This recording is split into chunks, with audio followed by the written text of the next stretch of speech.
Hey, how's it going, everybody, and welcome back to another episode of the Fallout 4 Let's Build Graygarden. I was hoping today that we'd be posting the final build of the settlement, but, well, that just didn't exactly happen. This ended up being a little bit more of a project than I had anticipated, but it's okay. I think today we're going to go back to sort of a raw form, less edited style video, and just kind of talk about the progress that we have made on the settlement, and start working on what I have planned for this episode. So, as you follow the path up here, we come to our main entrance, and since this is off of a little railway here, we did use a train car to incorporate our main door, which, as you can see, is the train car's door itself. And building this wall was actually really fun because everything's canted to the side. Didn't take that long, thanks to place everywhere, but still, it's a nice thing that adds a little bit of uniqueness to this little settlement here. As you can see, we've cleared out our mute fruit. I believe it's mute fruit, not mut fruit. Added a couple of little decorations. We haven't organized them all yet, but we have some ideas for sure. And completed the wall surrounding the entire settlement. We have not done anything yet to the top. I do want to add another wall because I did actually find something, and I'll show you that now. But we will need a wall in the top area. I added a little bit of robot decorations just to kind of get the idea. I moved the workshop and added in our robot workbench, because how else are these guys going to continue to upgrade themselves and repair themselves than without one? And also a little station for the iBots. Now that our elevator is here, let's move on up. Also added a turret to protect anybody trying to come up this back wall. But as we get up to the top here, I had thought that we would be in the clear in terms of protection, because it didn't connect to the rest of the highway. As you can see way down there, it does break off. But I have found that that is not the case, because as we get down here further, the elevator that we placed here is actually one that we placed thanks to a mod, Zabrina's Workshop Devices. But if you continue down this way, you'll actually see, it might take us a minute to get here. First of all, a power armor spawn that I didn't know was here, so that's pretty cool, as well as a crash vertibird. But there it is, another elevator that connects down to the city below us. So we will definitely need a wall to stop people from coming up on that side. And so I'm thinking I'm going to put the wall right here at this break, because while it is disconnected, as you can see, somebody could just jump right over, just like we did. And we don't want them coming through to our settlement. So that's definitely somewhere where we're going to continue the wall, but that's not what we're going to be focusing on this episode. Yes, not yesterday. Last episode, in episode 1, we had created our power, which is up there, the solar array, as well as a windmill to get some extra juice, and wired it up down here to all of our stuff. Take a shortcut here. And so now we have power to the settlement, and I've extended it through some conduits and such.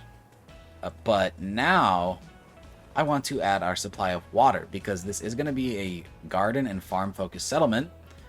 And as you can see in the base Graygarden, they have sprinklers.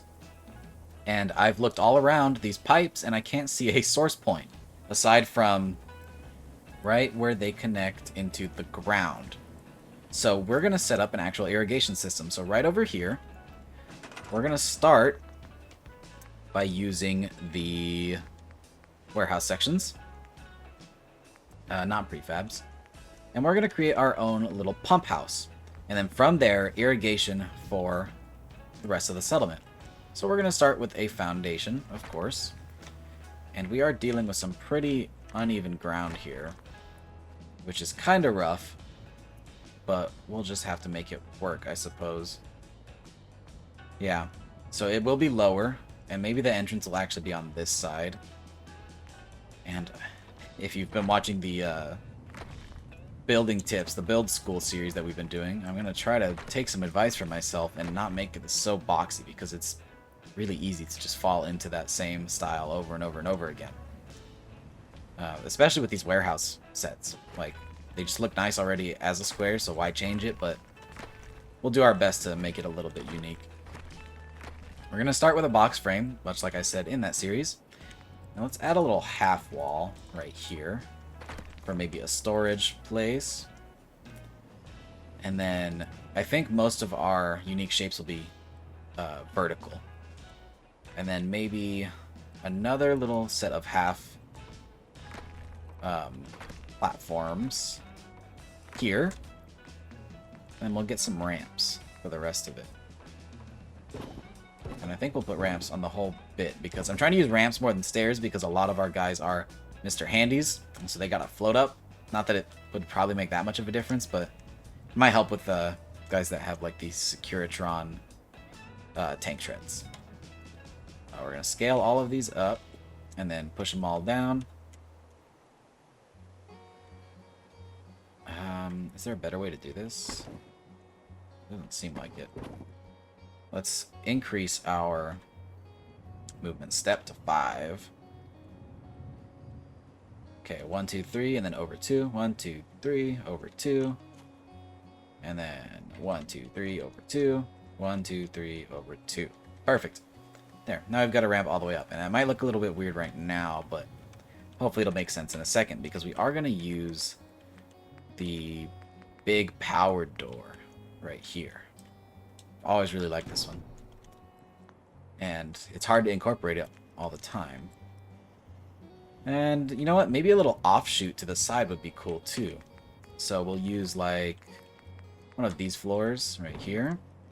And then we'll grab some supports from the wood structures. I am using Workshop Rearranged if things look a little strange to you. But if you're watching a settlement building, I'm assuming that you're using it too.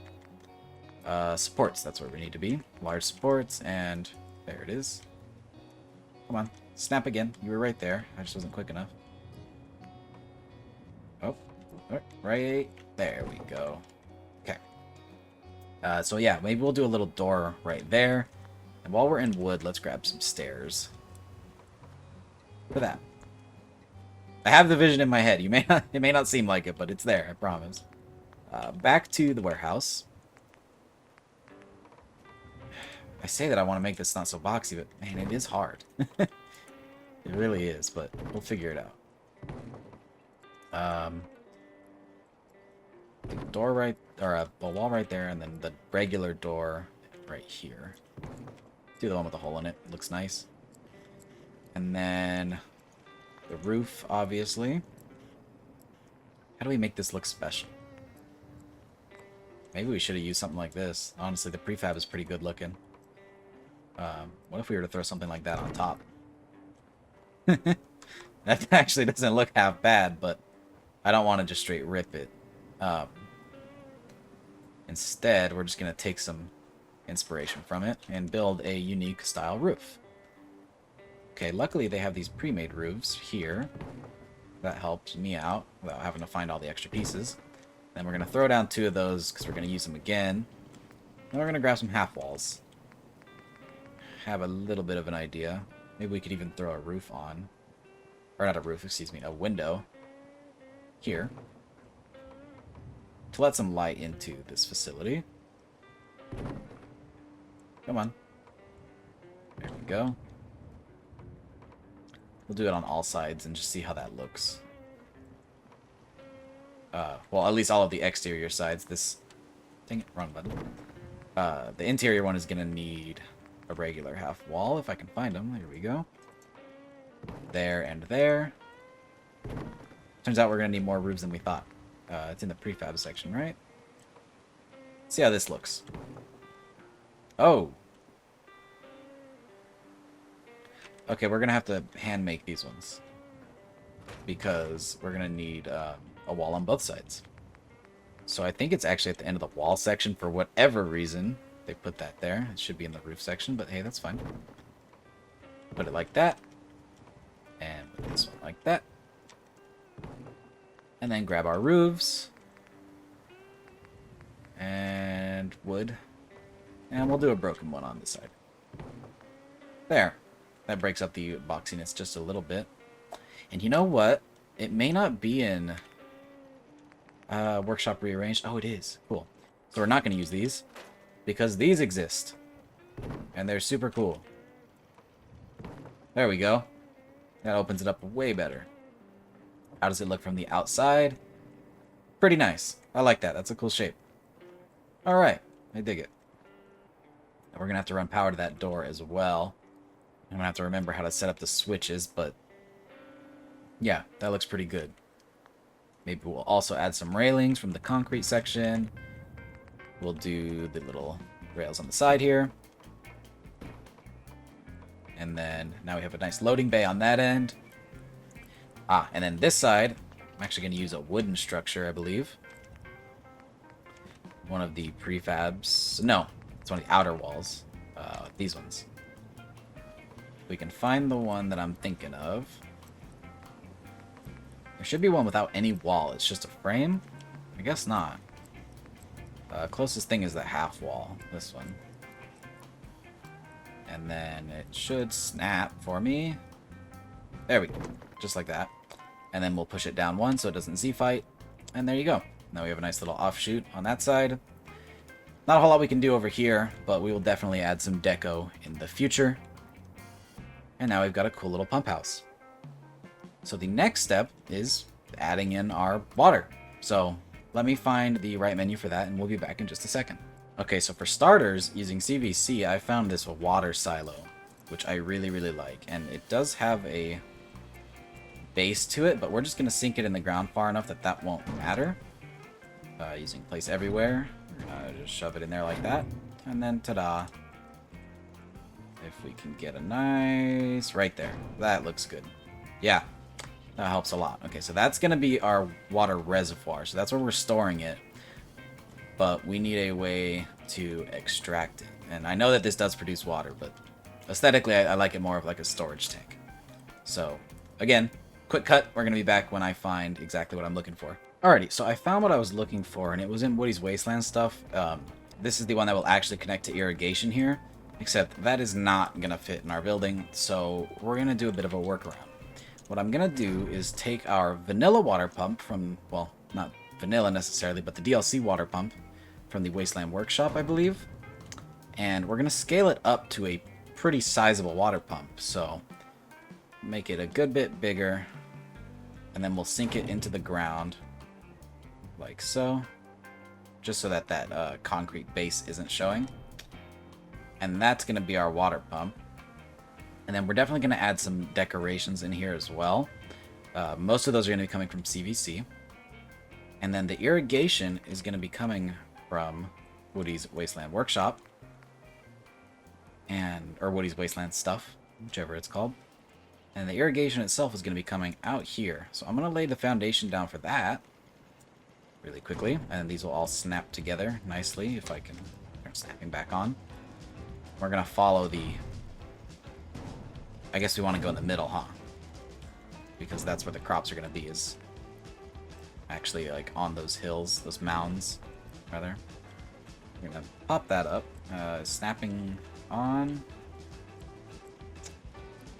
Snapping should be on. There we go. Wasn't working a second ago.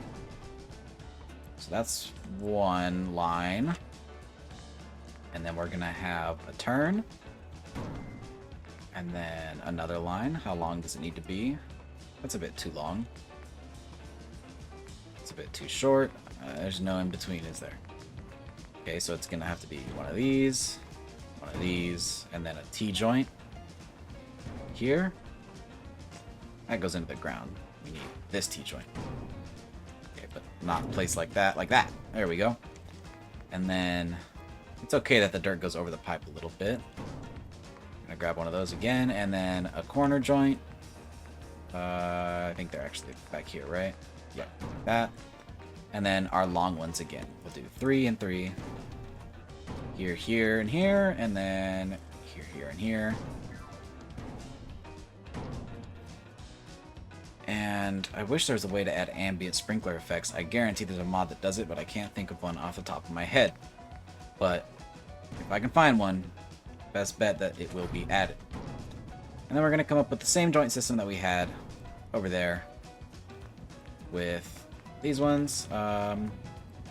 What size pipes? It was this one, and then the little one, this one, and the little one.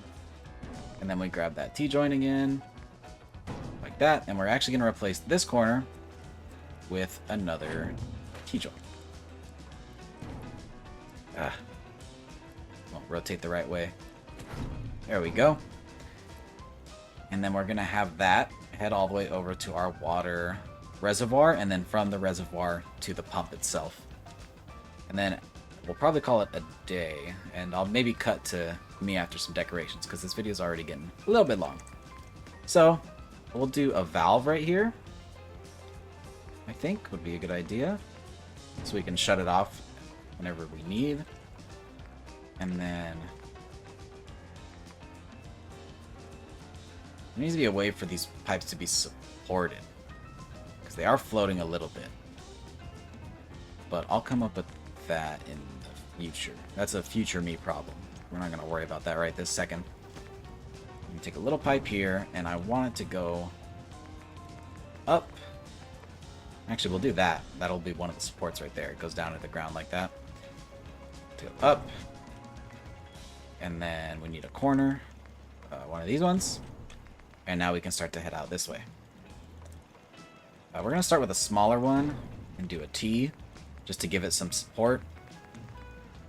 Grab that ahead of time, so we'll be needing it. Throw that there, and then this is one of the ways that that can look supported. And then we'll grab our big pipes and start heading that direction. And then a corner so we can go down.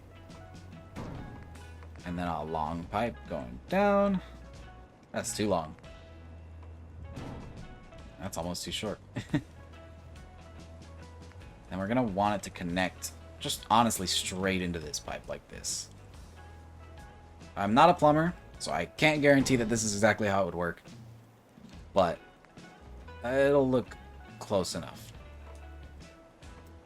So we're going to add a little T-joint here. So. And then one more vertical pipe going into the ground just to kind of have this thing hold its weight. Oops. Grab that. Come on, grab the right thing. Thank you. And then you go. You go there. Okay, we're gonna have to grab a smaller one. And we'll just kind of shove these into the ground until it works. Or not. Why are you broken?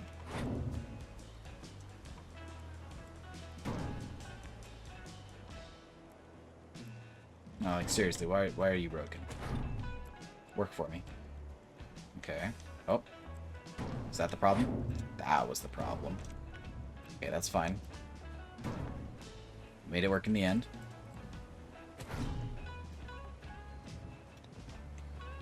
We need to rotate this guy.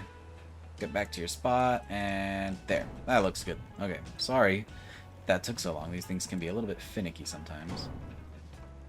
And then we'll just keep moving these until it looks about correct. We're going to grab another corner piece that sends it downwards. That's looking pretty good. We'll grab some vertical pieces. We'll do some short ones, just so we can get it the right length. Actually, that's probably fine, and we'll just move these other ones up a little bit. And then this piece, we just need to make sure that it's pointed towards our pipe there. And done. And then from there, we just connect it. Okay, so maybe that was a little bit off from what I wanted. Oops. Okay, so we're going to rotate that just a little bit. And connect it correctly. There we go. And then we should have like a little tiny piece. Maybe we'll even use a valve. Just to make it look nice. Nice. Nice. And we'll scooch it over just a little bit with place everywhere. Our movement step is way too big. We'll fix that right now. There we go. Ta-da! Alright. Now we've got some pretty convincing looking irrigation running over here to where the crops will be. And we'll probably end up putting the mute fruit back here. I know I scrapped it, but I just wanted to get this stuff in place first and make sure that's actually what we were going to grow. So that looks good for now, and then the next step will definitely be moving irrigation from this to the inside, but this episode's already running pretty long, so we're going to cut it there. But this is a good idea of what we're doing, and a cool idea for your future settlement if you want to have some really realistic farming stuff. Maybe not the most realistic, because again, not a plumber, but definitely more convincing than just your vanilla Fallout stuff. So, yeah, guys, that's where we're at. Okay, real quick before I let you go, I did just a little bit of decorating, barely any, from some CVC decorations as well as some other ones, just to kind of give you an idea of what this place could look like. Lots of different water containers and some wrenches and things to work on the pipes and things that you would need to do, and things that these robots might need to be doing. I know that the Mr. Handys may have the tools on board, but they probably don't have everything they need, so they may need to grab something. But that's all stuff that we can figure out later when it comes to our headcanon. But yeah, that's where we are today, so hopefully the next time you see the settlement, it will be done, and there will be a whole lot more detail and decoration, as well as structure and all that fun stuff. But until then, this is a nice little look into how you can set up some cool farming stuff and some plumbing, and I hope you guys at least learned something or enjoyed what you saw. So, thanks for watching. If you enjoy the video, drop a like. It helps get more Fallout 4 modding and settlement content to the people who want to see it. And subscribe for more settlement builds and settlement stuff every Monday. I hope to see you guys in the next video. Peace.